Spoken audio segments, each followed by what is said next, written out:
Hello दोस्तों, मैं Ravi Soni RKS institute में एक बार फिर से आपका हार्दिक अभिनंदन करता हूं। बच्चों, हमने अपनी प्रीवियस क्लास में इंग्लिश का जो मिडिल एज का पीरियड है वो डिस्कस कर लिया था। आज हम करने वाले हैं एलिजाबेथन एज।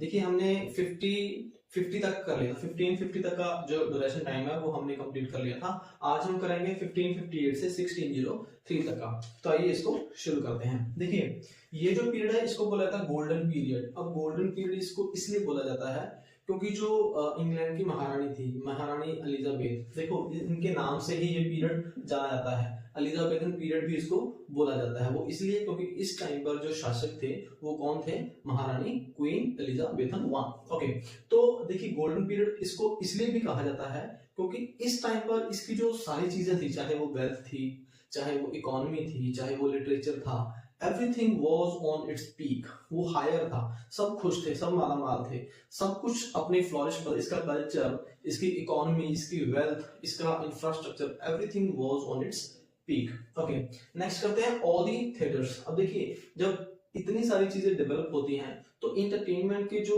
बाकी के रिसोर्स हैं वो भी डेवलप होते हैं। तो इस टाइम पर थिएटर्स की जो है ना क्रिएट हुए, थिएटर्स जो है ना बने। इसका जो सबसे पहला जो थिएटर था इंग्लैंड में, उसका नाम था, आपको याद रखना चाहिए, उसका नाम था दी रेड लॉयन। ये फर्स्ट थिएटर था इंग्लैंड में, you need to keep in your mind. और सेकंड जो है वो बना था, उसका नाम था दी कर्टन। ये आप याद रखिए, दी कर्टन थिएटर, दी कर्टन थिएटर ये बना था। और एक थर्ड और बना था जिसका नाम था दी ग्लोब थिएटर। अब ये आपने ये अपने दिमाग में रखनी है ये थिएटर। अब ये बना कब था? दी लॉयन, दी रेड लॉयन था, ये बना था 1567 में।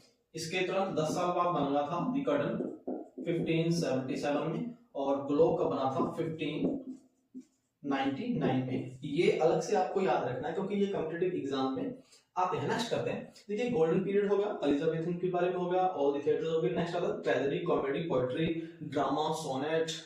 और ये सारी चीजें एक ही टाइम पर डेवलप होती रही क्योंकि उस टाइम के जो मेजर जो राइटर्स थे, पोएट्स थे, the great William Shakespeare, Christopher Marlowe, तो ये इन्हीं की एज में ही जो है ना थे, एलिजाबेथन जी की एज में ही थे। और एलिजाबेथन जी की ये स्पेशलिटी थी कि उन्होंने शादी नहीं करवाई थी। She was unmarried and she used to say कि जो ये सारी कंट्री है ये मेरा परिवार है और मेरे बच्चे हैं। तो इसलिए इन्होंने पूरी परिवार को ही अपनी जो है ना पूरी कंट्री को अपना परिवार माना और अपने देश की सेवा करते रहे। इसी वजह से ही जो है ना इंग्लैंड इतना डेवलप इस एज में कर पाया। नेक्स्ट आता है यूनिवर्सिटी बिट्स। अब देखिए, ये भी बहुत ही इंपॉर्टेंट पार्ट है इस एज का। मैंने इसके मेन पॉइंट्स ही लिखे हैं। अगर आपको एलिजाबेथ एज के बारे में जानना है तो आप सिर्फ ये पॉइंट्स अगर आप याद कर लेंगे तो आपको कुछ और चीजें याद करने की जरूरत रहेगी नहीं। नेक्स्ट करते हैं।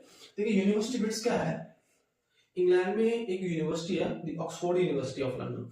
तो उसमें जो राइटर्स पढ़े हैं, जिन्होंने पढ़ करके कुछ लिखा है, वो इस यूनिवर्सिटी बिट्स के नाम से जाने जाते हैं। वो 7 राइटर्स हैं। कौन कौन से हैं? सबसे पहले नंबर पर आते हैं